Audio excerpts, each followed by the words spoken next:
All right, welcome back to another episode of the 10 series.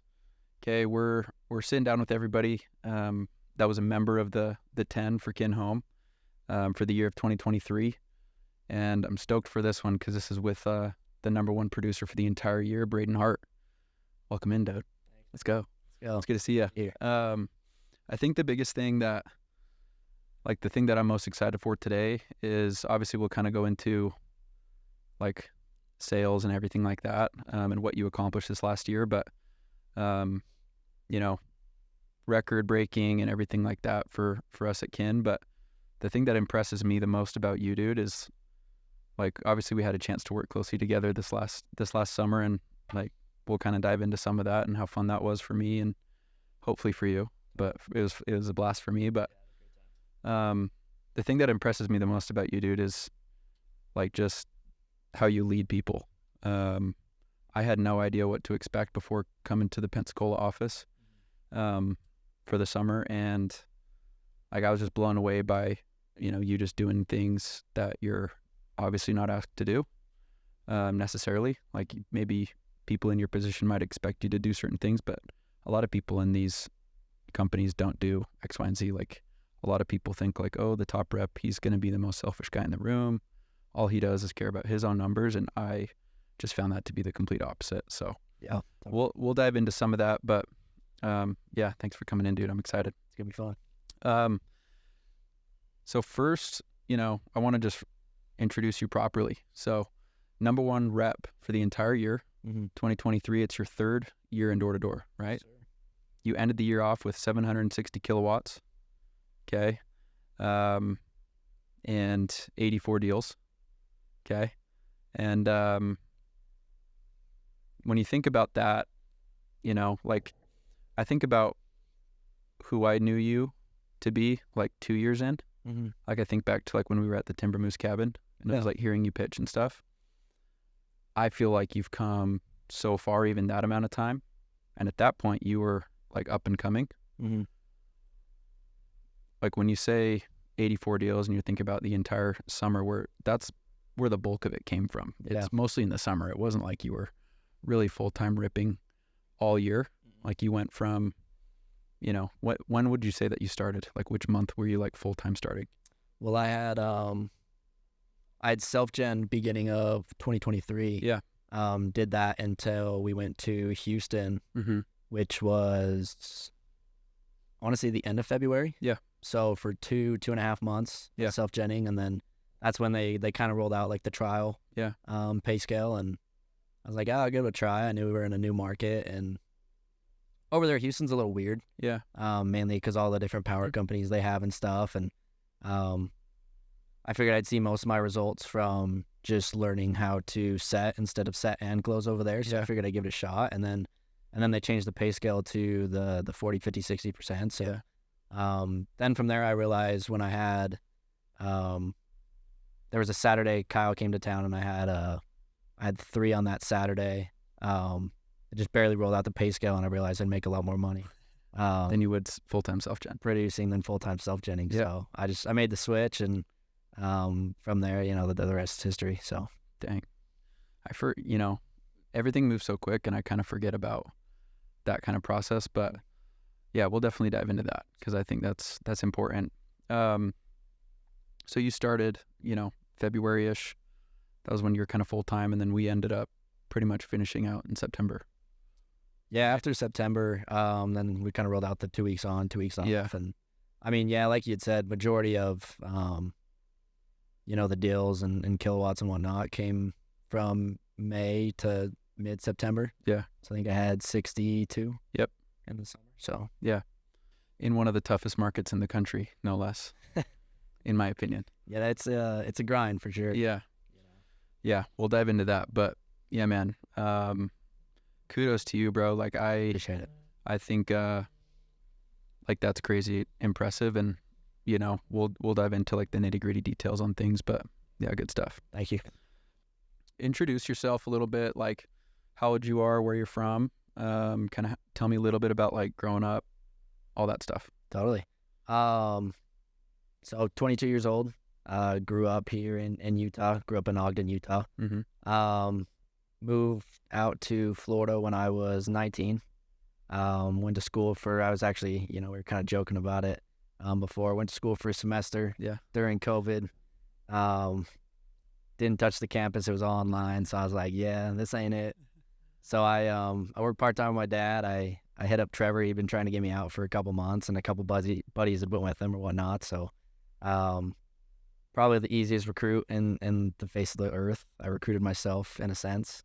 Bought me my own plane ticket, and I was out. Talked to him on Friday, headed out on Monday, and I packed for 2 weeks and ended up staying the entire rest of summer. So Let's go. that was back in 2021, and then from there just kind of stayed out in Pensacola for 3 straight summers. Yeah, So let's go. so yeah. Pensacola, baby. Let's go. Tell me a little bit about your family growing up. Like, what was the family dynamic? Like, who was B Hart as a kid, high school, all that? That's a good question. Well, so family of 6, 2 younger brothers, an older sister. Played football, lived, breathed, and died football. All the way through high school and junior high and whatnot. I'd say that was my biggest advantage to, when I came into door to door. Yeah. Mainly because I knew what it took to, be successful in one thing and master one thing. Yeah.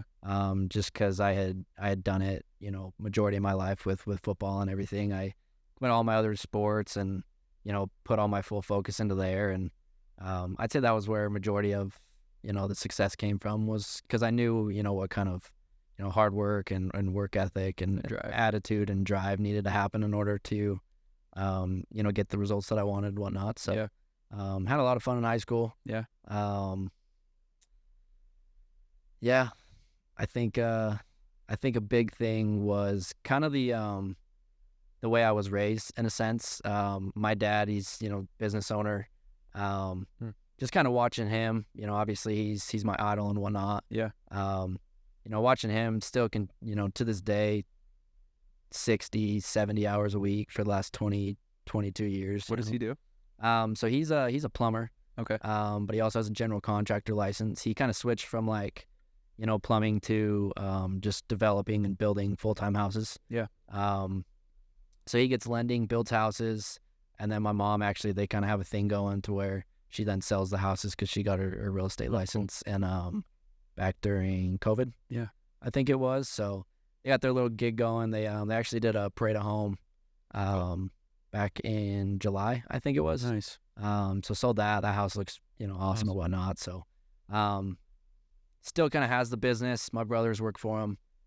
They kind of do all the small jobs and whatnot. And then he's, over 3 or 4 different houses doing plumbing and whatnot. So, yeah, kind of the same thing with football is I grew up very, very comfortable in a way. Yeah. Obviously, business owner and, they go through ups and downs and whatnot, but Entrepreneurs and getting after it. yeah, totally. My family always, we always got what we wanted in a sense, what we needed and whatnot. So yeah, no, we grew up really comfortable. And, that was obviously, all thanks to my dad. My mom was a stay-at-home mom for the longest time. And I take a lot of pride in the sense of what needs to be done in order to, raise a family. And, Yeah. seeing him, leave when the sun comes up and not see him until the sun comes down, multiple times when he was a kid. I think that's a big driving factor, Yeah. in the way that, I am now. So, Yeah. So, yeah. Yeah. I can resonate. Mhm. It's kind of how I grew up.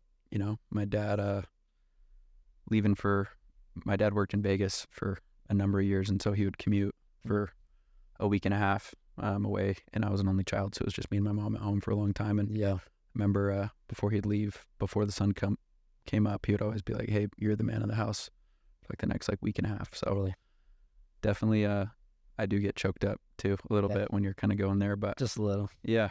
No, that's cool, man. I think a lot of, I think a lot of who we are as people stems from obviously our upbringing, Totally. but also the confidence that our parents have. Yeah.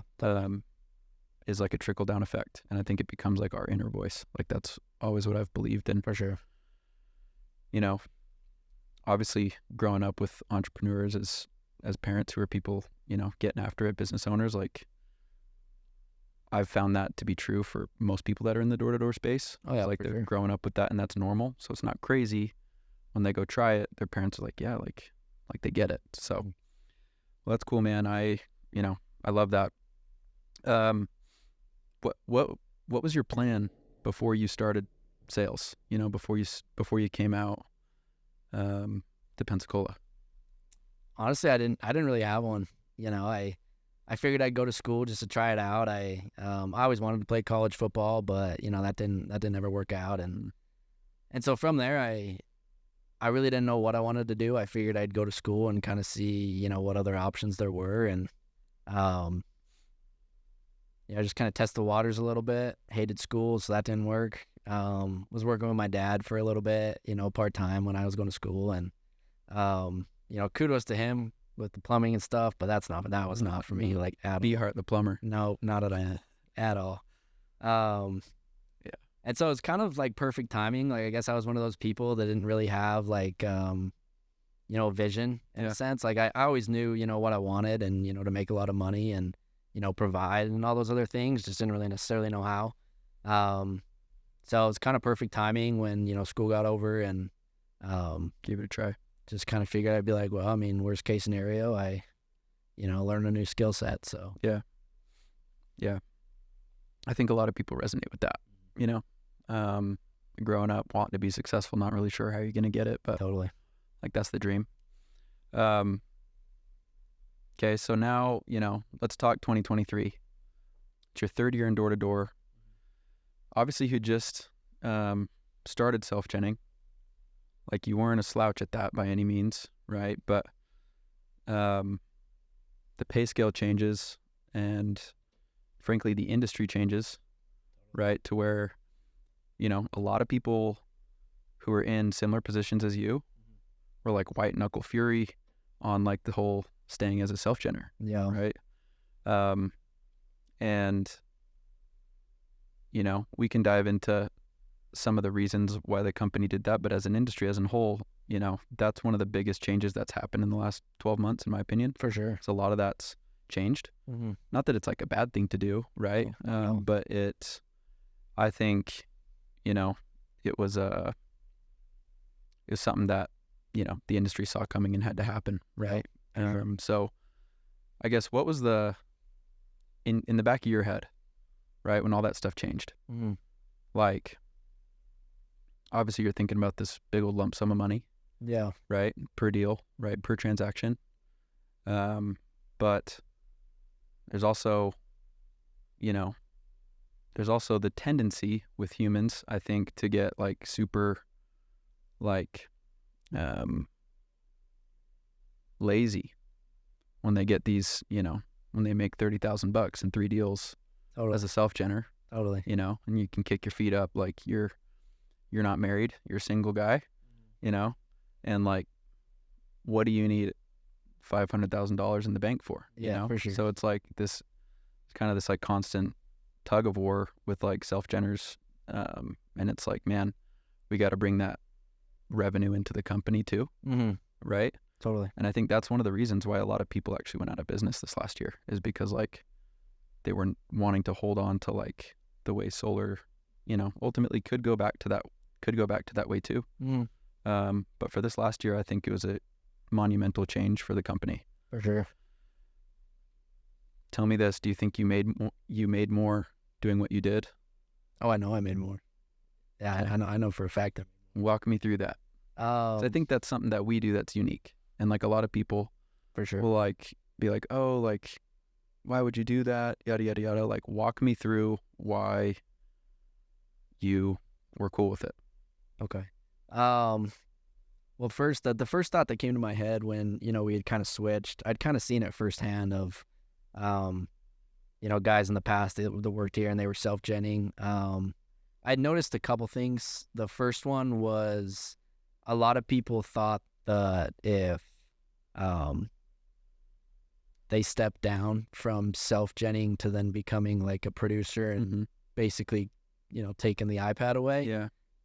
it was like a position thing. Yeah. you know, like you lose like, you know, the value of being a self-genner Mm-hmm. in a sense. So that's one thing I noticed, and I always thought that was, you know, really funny or whatnot.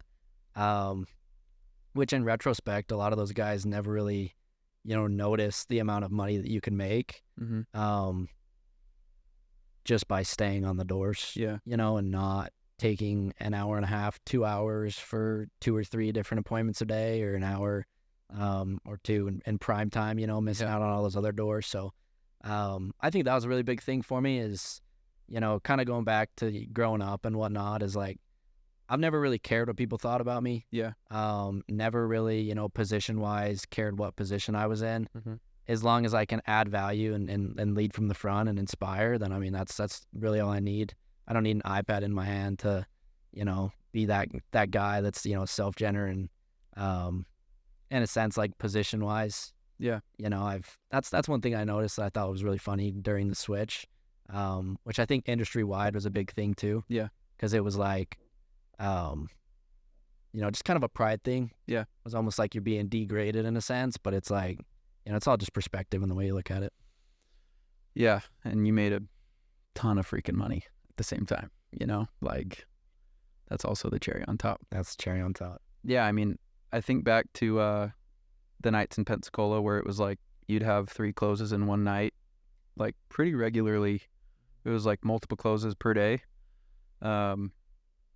With the pay scale, you were making, you know, more than most self-geners and even closers, Yeah. you know? You bastard, dude. I was closing most of your deals, so it was like, dang, Hart made more than me on all these deals, bro. You know, I thought that was always one thing that was really funny is like, I'd always get a phone call, whether it's from, you know, Billy or you or whatnot. And it's like, first question I'd always get asked, like, yo, how many deals you got this week? Like, I already got 3, bro. Billy'd be all pissed. He's like, oh, damn it. Yeah. I don't know if I can swear on here, so excuse my language, but yeah, no, really funny because it was like, well, that's one thing I always noticed was it always made me laugh and whatnot. It's also, you know, kind of going back to the pay scale, like it's nuts that, you know, all I got to do is go out there and make some people laugh and have a good time, build a connection, you know, clear some misconception about solar and, you know, tee it up and not even have to do and necessarily like, I'd say setting is, you know, obviously it's cold calling in a sense. Yeah. So, when it comes to the closing part, it takes a little bit more work on the back end. You know, there's a lot more stress, customers and whatnot. Yeah. That you got to help out. And so I thought that was really cool, you know, when you're making more money than the closer and Yeah. all you're really doing is just knocking doors and having a good time. Yeah. No, I love it, dude. There's a couple neighborhoods in Pensacola that have Hart and Larson over there. All in that hood. Yeah. The mayor. How many deals did we put up in there? You know, I actually have 17 in there. 17? 17. We did what, like 11 or 12, I think? Yep. 17, dude. I got 17. Let's go. Pretty sick. That's so money. Walk me through like what your daily routine was looking like. Yeah, it's actually kind of funny. I didn't really put a lot of effort into, especially during the summer. I had certain, you know, responsibilities and priorities I had to do in the morning, and it kind of just became clockwork. But, you know, I'd like to wake up at a reasonable time, so I had a little bit of time before the meeting, but make sure I just get a good breakfast in. One thing I didn't do that I don't encourage is I didn't go to the gym one time the entire summer, which I don't know. It wasn't necessarily like I don't think that's a bad thing. I don't think it was either. You know, I thought it helped me in a lot of ways. I thought I'd, you know, be able to wake up and, you know, my main priority was just the doors, Yeah. you know, and just maximizing the amount of money and results and everything else I got. And I didn't really care about, you know, any of the rest of the stuff like, you know, the personal development side, which is one thing, you know, we've all been able to kind of increase during the off season. But, you know, at the end of the day, the summer is the most, you know, important part of the year. Time to reap. In the door-to-door. And so it's like, you know, whether it's knocking in the morning or late or whatnot, or just regular hours, I took advantage of those and I made sure, you know, I had the mental capacity and energy to, you know, put all my time into the doors. So I didn't really care about anything else. Yeah, I think you know, I can resonate with that a lot just because, you know, in my best summers on the doors, it was, you know, I wasn't going to the gym too much, you know. I was locked in on the doors. I was there from 9 a.m. to 10 p.m., just all out selling and like trying to soak up as much sales skills as possible, not Totally. trying to get a six pack right there, you know, which for some it works, for some it doesn't. Yeah. I think everybody's a little bit different, but do you have time for that kind of stuff now? Is that kind of like something that's a priority postseason and kind of like around the summers? Like, Yeah, for sure. Definitely been putting a lot more time into the gym. yeah. The dieting, still could work on that a little bit. I have not had breakfast or lunch today. So that's one thing that's always been, you know, kind of funny is the dieting in the summer, and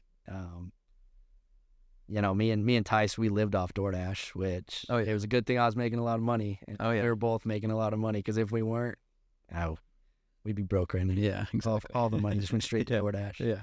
So,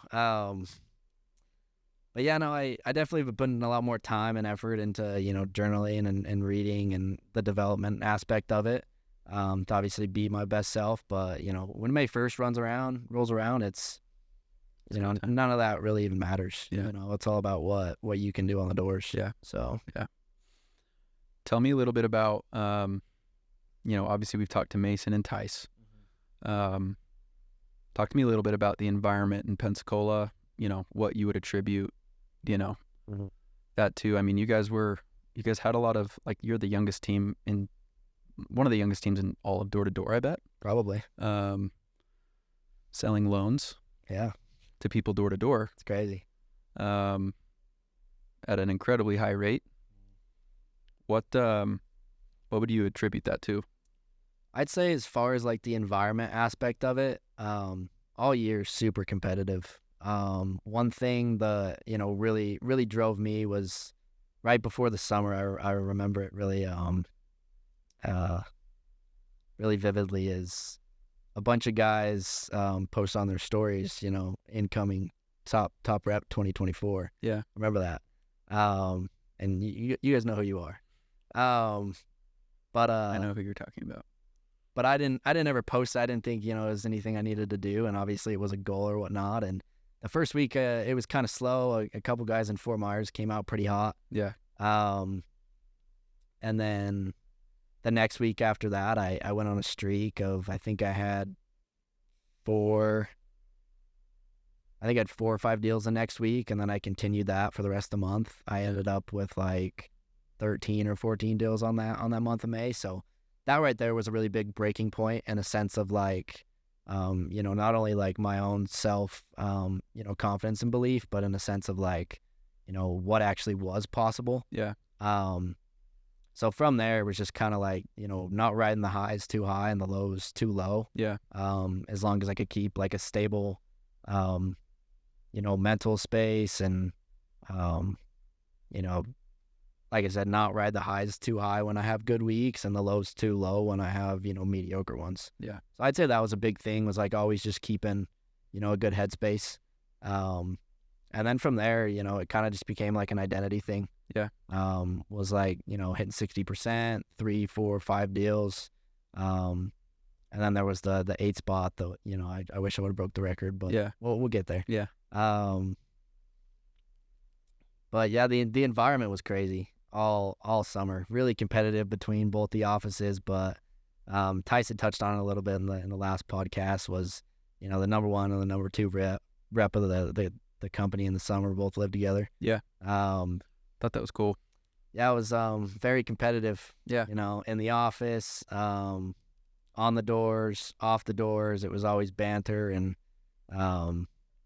you know, button heads and whatnot. Mhm. But at the end of the day, you know, I think one thing that you kind of touched on before was, you know, a top rep being really selfish. Mm-hmm. We worked a lot together. Yeah. You know, firing ideas off of each other, what works, what doesn't work. Yeah. I took a lot from Tice, and you know, I hope he took a lot from me. Yeah.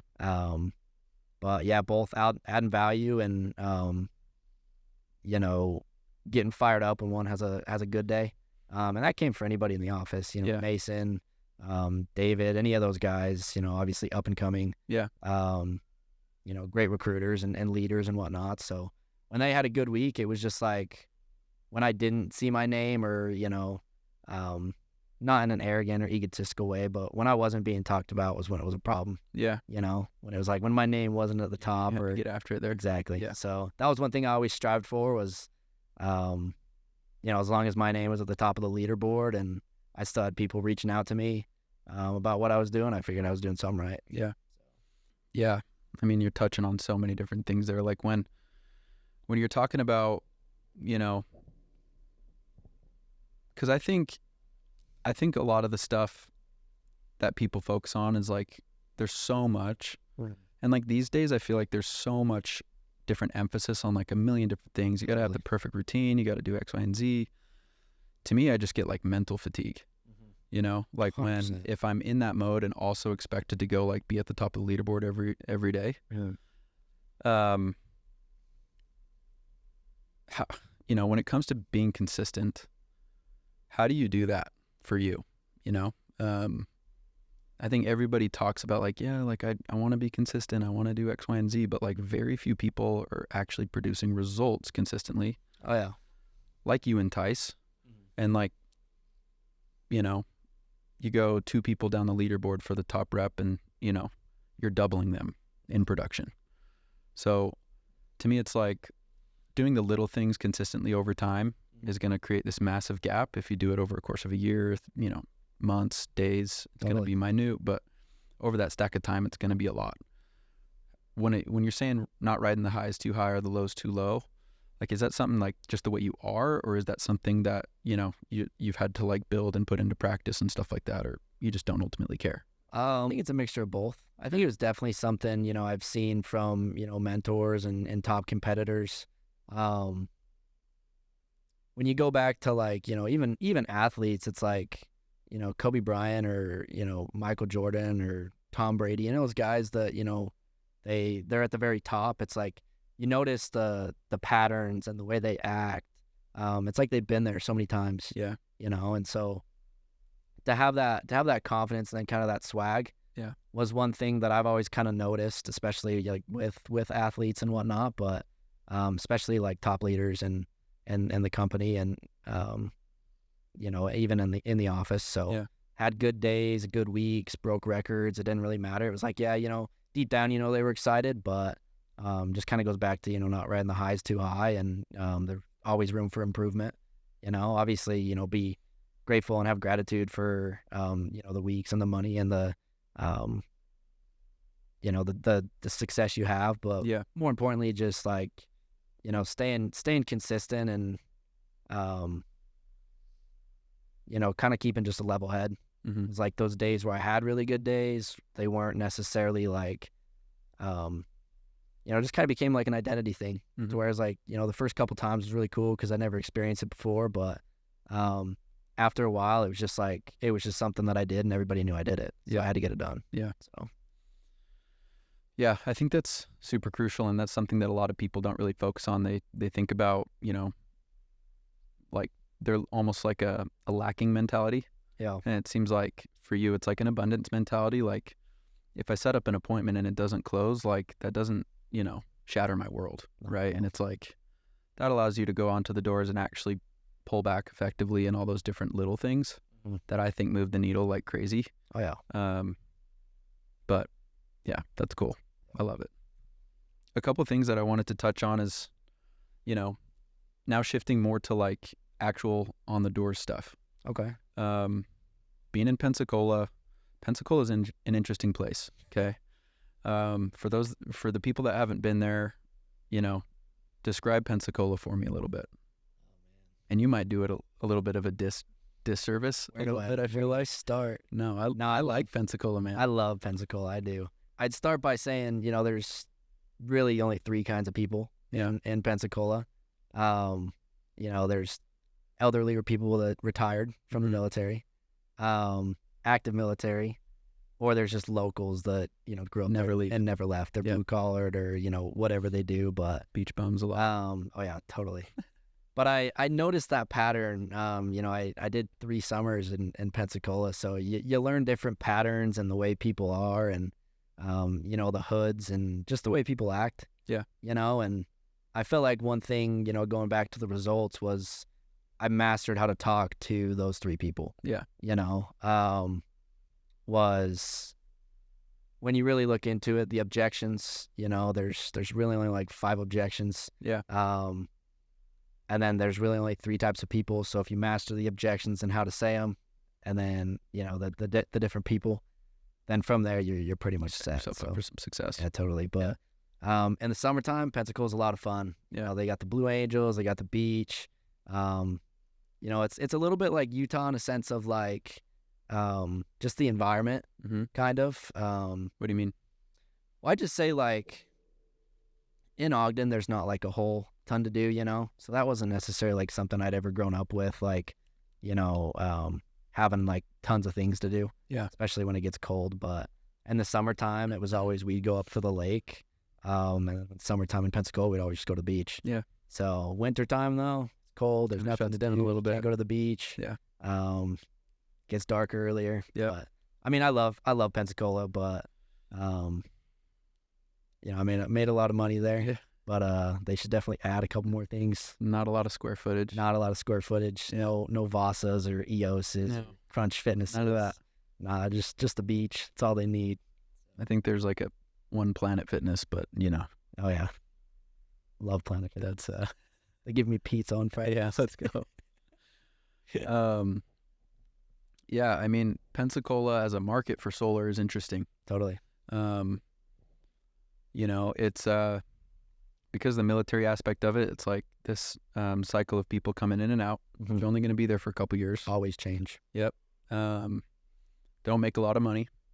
It's usually $40,000-$80,000. Yep. Right. So, and everyone's been knocked. Oh yeah, a lot. Most of the time it's, what do you say? Okay, solar, yeah. Door slam, right? For sure. You might catch like the needle in the haystack every once in a while. But, I think the thing that's, most impressive about the Pensacola office is that we just continue to do numbers there when everybody seems to be leaving. Yeah.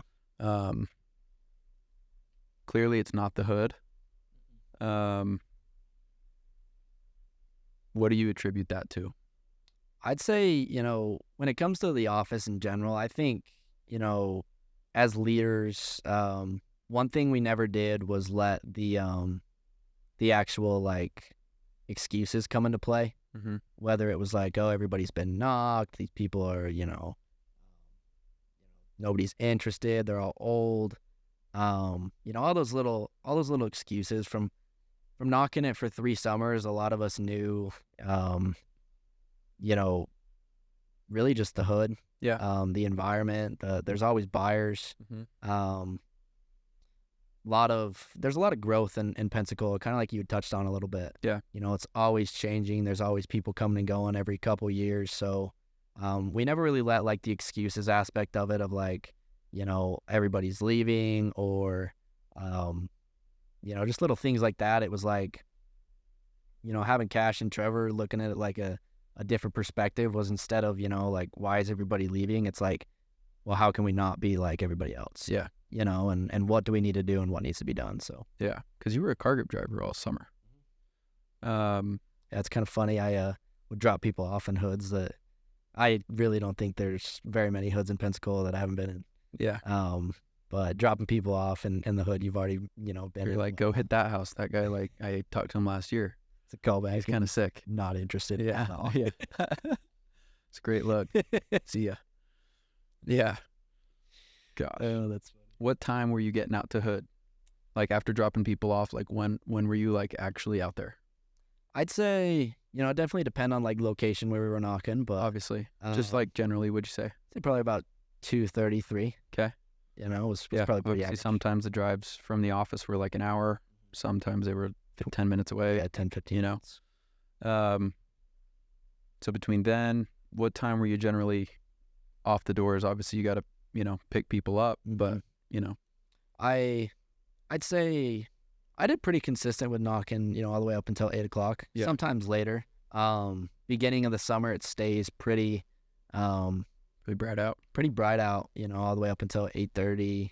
Yeah. Sometimes 8:45, especially like May and June. Yeah.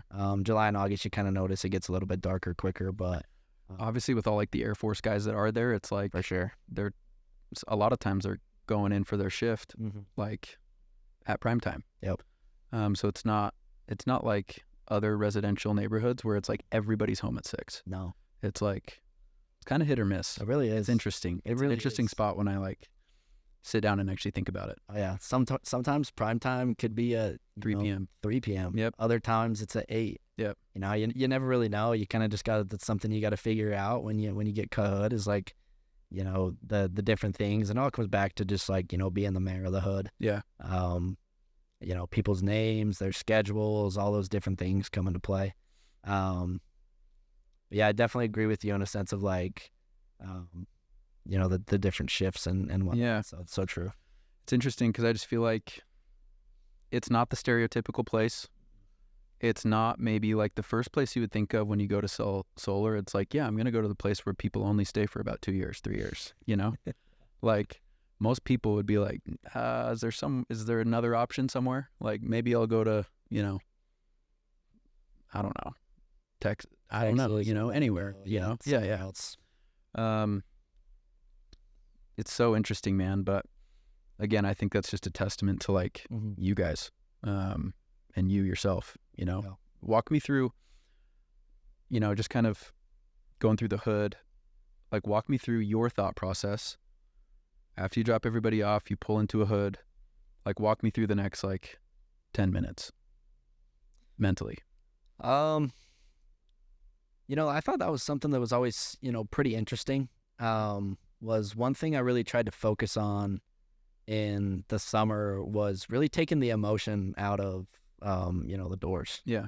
In a sense of like, not being, monotonous or, nostalgic or anything, but more or less like not really thinking too much. After a while, it just kind of becomes habit. There's obviously days where you slip up a little bit, but majority of the time it was just, I'm just going to get out and make it happen. Yeah.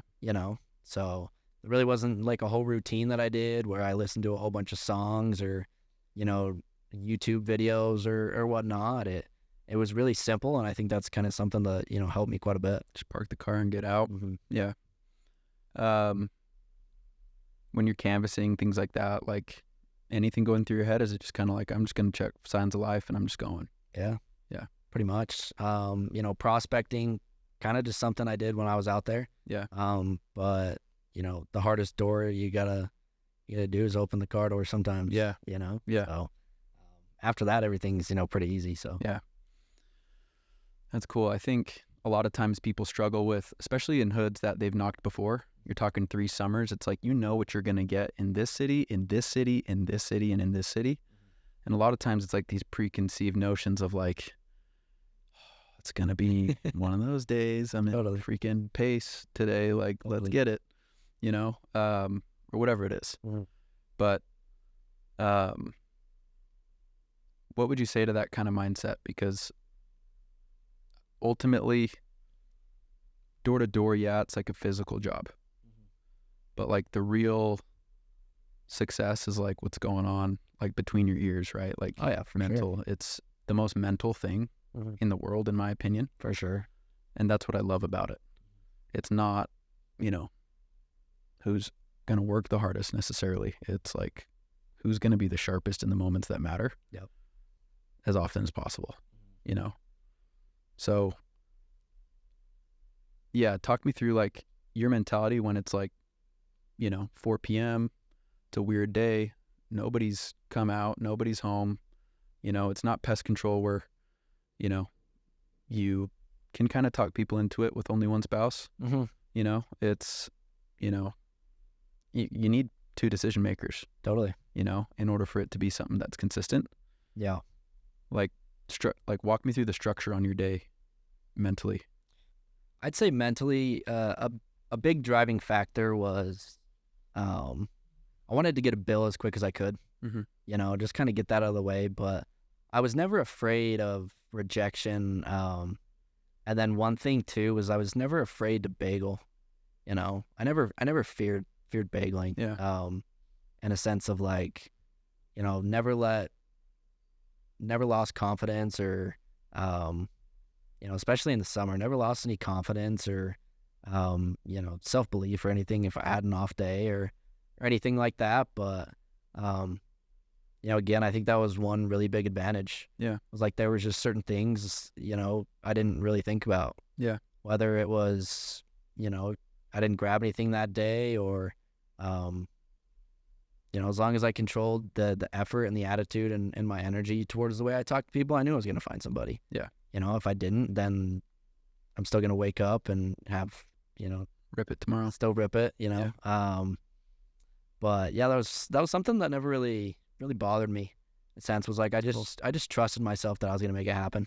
Yeah. And, especially later in the summer, when I had a lot of those deals under my belt, it was just, I didn't really think too much about it. Yeah. Or a lot of things really in general. Just like, I'm just going to go out and make it happen because it's the only thing I've been doing all summer. Yeah. So, Yeah.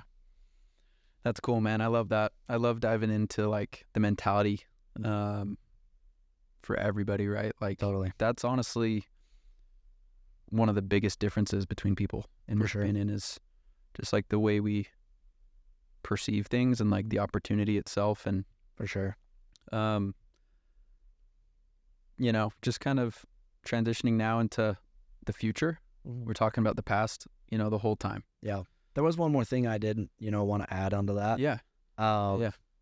And then we could move on. But when it comes to the whole, the skill set and the job and the opportunity and, kind of just the lifestyle in general, I think at times it gets, pretty overwhelming. Yeah. Just because there's so many different things to learn, so many responsibilities. And, obviously at the end of the day, the only thing you want to do is like perform. Yeah. But, kind of reflecting back on the summer, I think one of the biggest things that, helped me kind of, see the results that I wanted was I never really took it too serious. Mm. I always had a lot of fun. Yeah. Whether it was in the meetings or role plays late at night, or, just somebody giving me a phone call, I'd always just tell them the same thing. Like, hey man, like you're going to be fine. Yeah. Just have fun, keep an open mind and, trust the trainings and the skill set that you've been taught. So I think that was one big key change, over the summer was just the self-belief. Yeah. And the potential that I knew I had and could reach, but never took it too serious. Yeah. And I think when you do it, it kind of gives you, it's almost like a disservice. Frees you up. Just a little bit. So you get in your head, you start thinking too much. Everything you say, you second guess it. Mm-hmm. Things like that. So going to like the whole mental side of it, man, I had a lot of fun in the summer. Yeah. And obviously there's times where, it's kind of inevitable being a human to, have those mental battles and whatnot. But yeah, the best advice I'd give is just like, don't take it too serious. Like as long as you are coachable and, you get taught the skill set that, all of us, top producers have, and you trust the process, you're gonna be just fine. Yeah. So I love that. Thanks for adding that, dude. I think,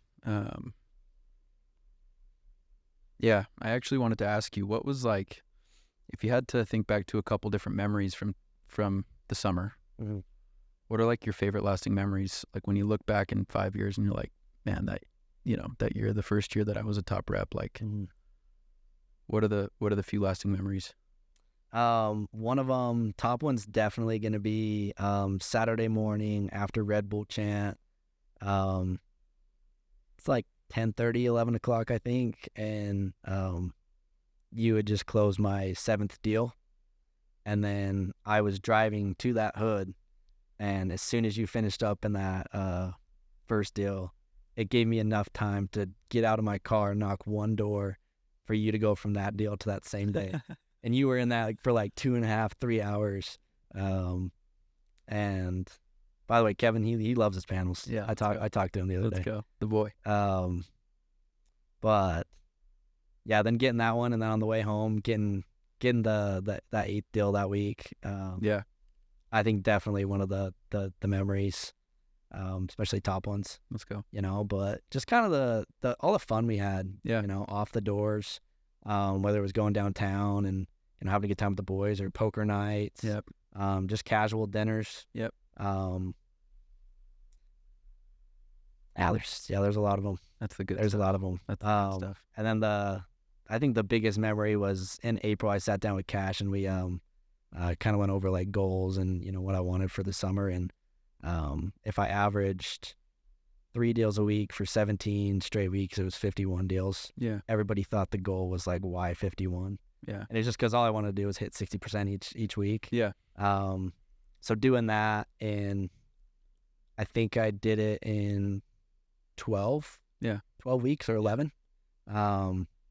was really cool. Yeah. Because then from there it was like, when you set something, when you set out for something for yourself and then you actually hit it, especially a big goal like that, I think that's huge. Yeah. I remember that one day when we were talking about like you were doing a training or something like that, and it was like a company call, and you were like, yeah, my goal's like to do, like at that point you were at like 40 or something like that. Yeah. Like my goal's like to do only like 10 more. And I remember being like, dude, what are you talking about, dude? Like you're literally doing that next week. I think a lot of people never really understood like,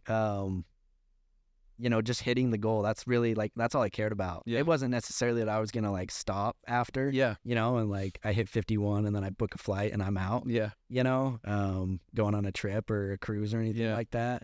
It was just more or less like, when you have something that's so like attainable, and you're so close, that's all you're thinking about. That's all you're thinking about. Yeah. Whether, it comes to like readjusting the goal, and I did readjust the goal after I hit it, but, after I got 50 and then 51, I was like, oh, I want 60. And then after I hit 60, I was like, oh, I want 70.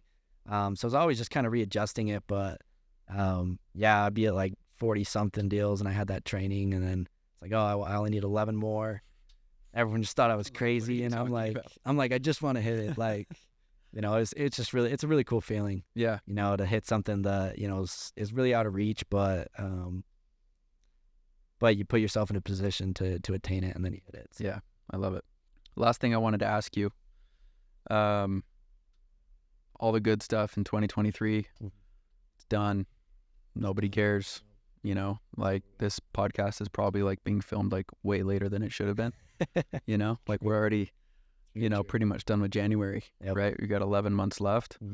I wanted to ask you kind of what your goals are for this year.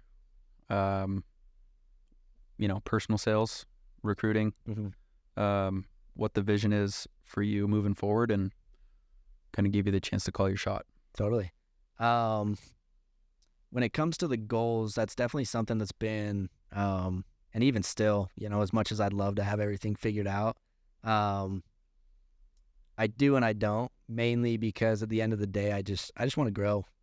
I think going into 2024 is that's my main focus. I just want to grow. I want to build.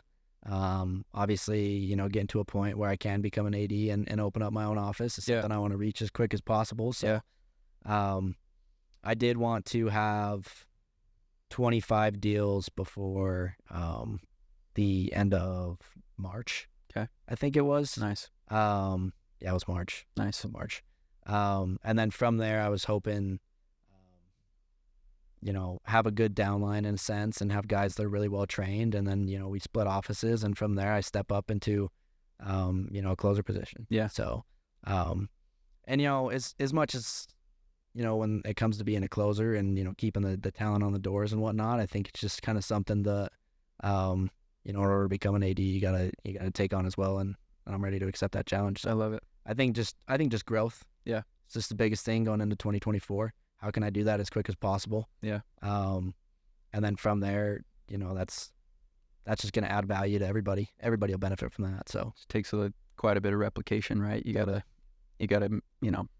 multiply a couple B Harts in there and make it happen. I think it'll be all right if I do that. Yeah, I think so. Well, thanks, bro. Totally. I appreciate it. This was awesome. And Great time. Is there anything that you wanted to cover or talk about it before we wrap up? No, man. I think we did good. Okay. I appreciate you, bro. Yeah, wanna just say I love you, man. Think of you as like a brother, Let's go. and I'm excited for the next 12 months for you and beyond. But you're the man, dude. Thanks, bro. Let's freaking go. Love you. Okay, love you, dog.